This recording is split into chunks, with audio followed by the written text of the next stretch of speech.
Hello aspirants, welcome to Magic World of Physics. In this video, we're going to discuss about some questions from atomic and molecular physics which is asked in various exams like GATE, Barc, Just differ. Hope this video will be helpful for your coming Barc exam 2026. Without any further delay, let's get started. The first question is the energy E of K alpha X rays emitted from the target of different atomic number is said varies as dash. So here by Moseley's law, the square root of the frequency, that means root nu is equal to c into z minus sigma. Squaring this, we get nu is equal to c square into z minus sigma the whole square, where c and sigma are constant. So multiplying with h, we can write h nu is equal to h c square into z minus sigma the whole square. That is, E is proportional to z minus sigma the whole square. That means the option A is the right answer. Next question is X-rays were produced using cobalt as target. It was observed that the X-ray spectrum contained a strong K-alpha line of the wavelength 0.1785 nanometer and a weak K-alpha line of the wavelength 0.1930 nanometer. Then the weak K-alpha line is due to the impurity whose atomic number is. By Moseley's law, the frequency is proportional to Z minus sigma the whole square. Here Z is the atomic number of the element and sigma is the screening factor. It is taken as 1 here and Z is equal to 27 here.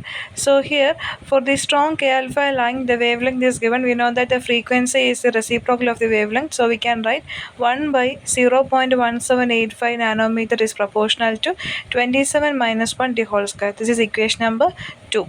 And for the weak K alpha line, we can write 1 by 0.1930 nanometer is proportional to Z minus 1 the whole square.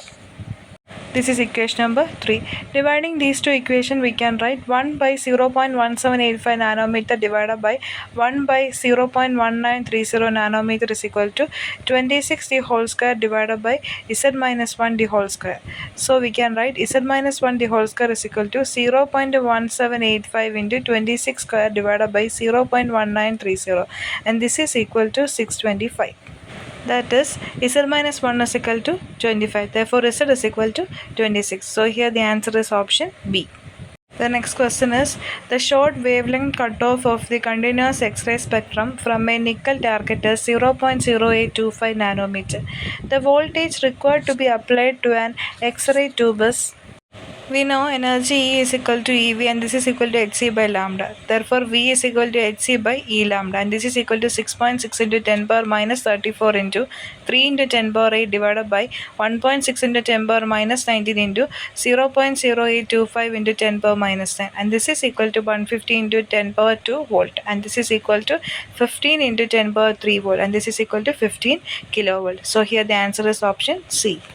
The next question is the L beta line of the X-rays emitted from an atom with the principal quantum numbers n is equal to 1, 2, 3, etc.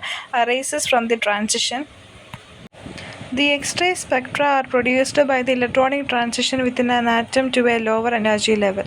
The energy levels are often designated by the letters n equal to 1 means it is K shell, n equal to 2 means it is L shell, n equal to 3 means it is M shell, n equal to 4 means it is N shell. The transition that end in the L shell, that means n equal to 2, it produces the L series of the X-rays. Therefore, we can write L alpha line means it is the transition from M shell to L shell. That means it is a transition from n equal to 3 to n equal to 2. L beta line means it is a transition from N shell to L shell. That means it is a transition from n equal to 4 to n equal to 2. Then L gamma line. L gamma line means it is a transition from O shell to L shell. That means it is a transition from n equal to 5 to n equal to 2. So here L beta line, that is it is arising from the transition n equal to 4 to n equal to 2. So this is the answer. Next question is the target of an X-ray tube is subjected to an excitation voltage V. The wavelength of the emitted X-rays is proportional to. So here for the radiation, E is equal to EV and this is equal to Hc by lambda. Therefore, lambda is equal to Hc by EV, that is lambda is inversely proportional to V. So here the answer is option C. Next question is match the typical spectroscopic region specified in the group 1 with the corresponding types of transition in the group 2. For infrared region, it involves the vibrational transition of the molecules, and for the ultraviolet visible region, it involves the electronic transition, and for the X-ray region, it involves the transition involving the inner shell electrons, and for gamma rays, it involves nuclear transition. So here the answer is option C. Next question is, according to Moseley's law, the frequency of a spectral line in the X-ray spectrum varies as. We know by Moseley's law, frequency is directly proportional to Z minus sigma the whole square.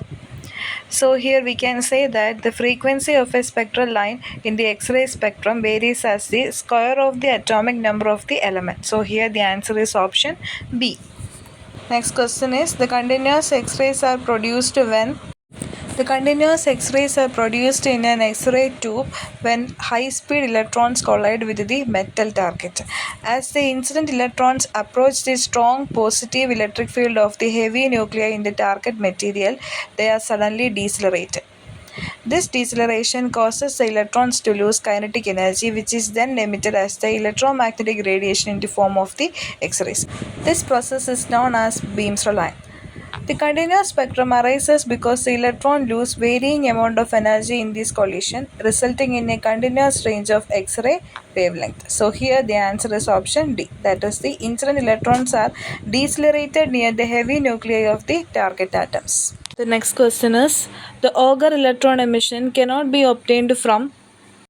Auger electron emission is a process where an electron is ejected from an atom, creating a vacancy in an inner electron shell. This vacancy is then filled by an electron from the higher energy level, and the excess energy is used to eject a third electron, that is the Auger electron, from a different shell. For this process to occur, an atom must have at least 3 electron shells, that means K, L, M shell, or similar energy levels. The hydrogen has only one electron shell, that is the K shell, and therefore it lacks the necessary multiple shells and electrons to facilitate the Auger electron emission process. Here the nickel, carbon and oxygen all possess the multiple electron shell, and thus it allows the phenomena to take place. So here the answer is hydrogen. Next question is, the correct order of increasing first ionization potential is.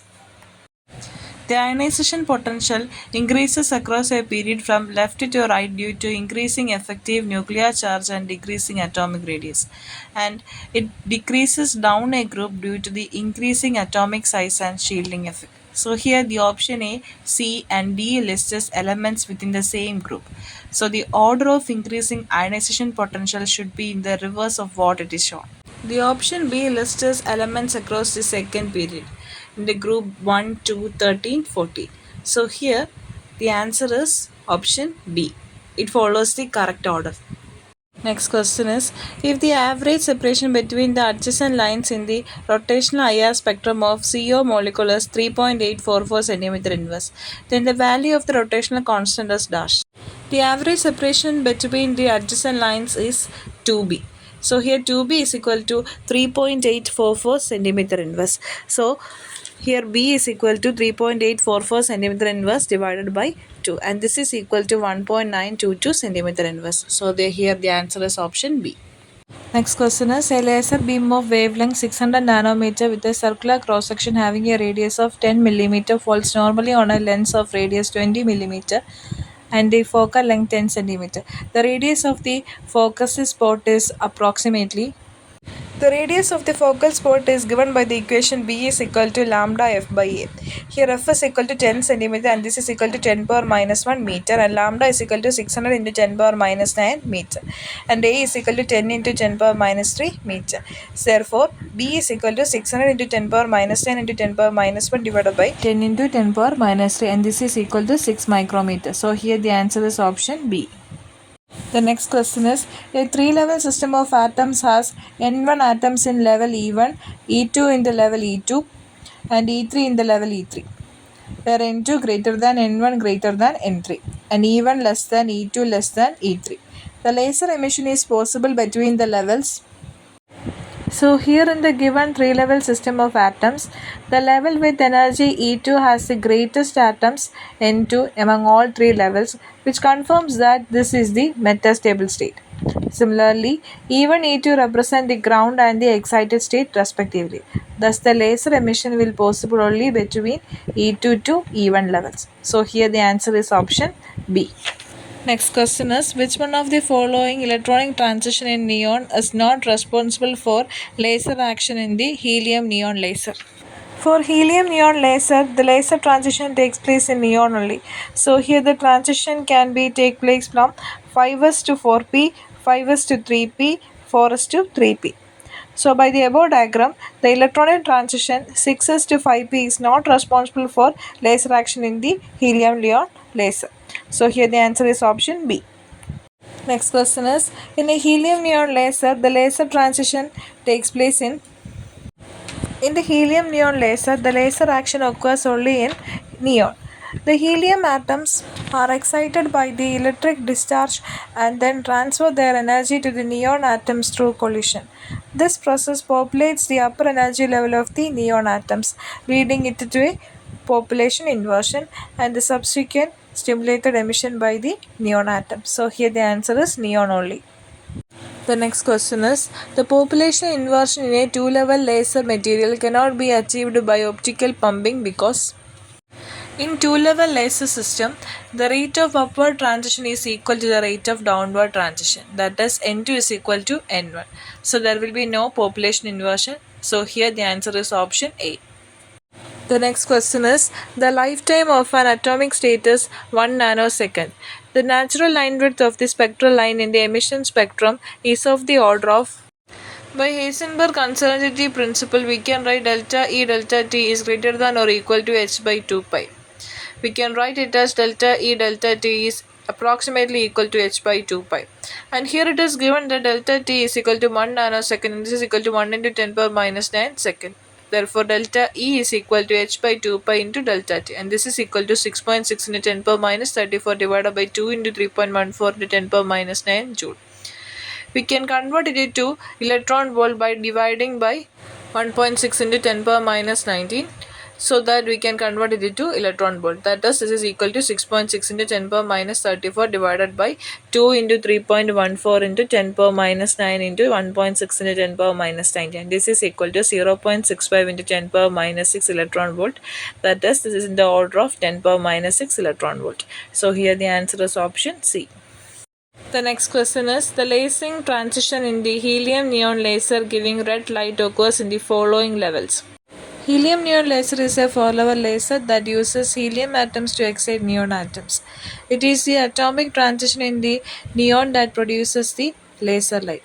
The most commonly used neon transition in this laser that produces the red light at 632.8 nanometer for helium neon laser occurs at 3s to 2p. So here the answer is option B.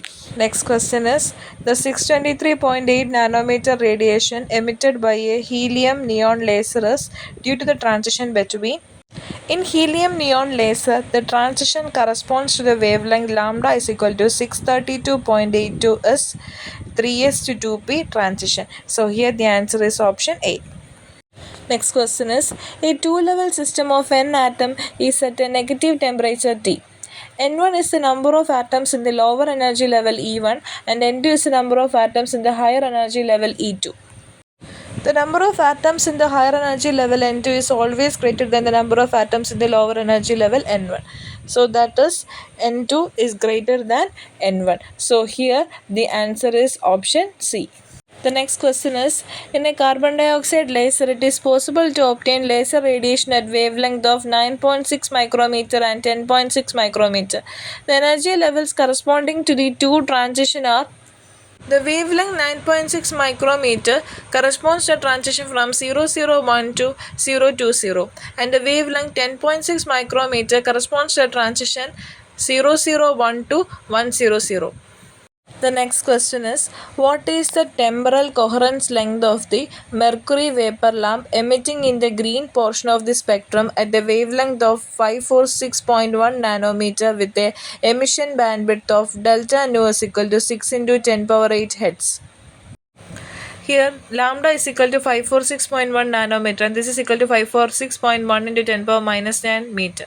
The emission bandwidth delta nu is equal to 6 into 10 power 8 hertz. The speed of the light c is equal to 3 into 10 power 8 meter per second.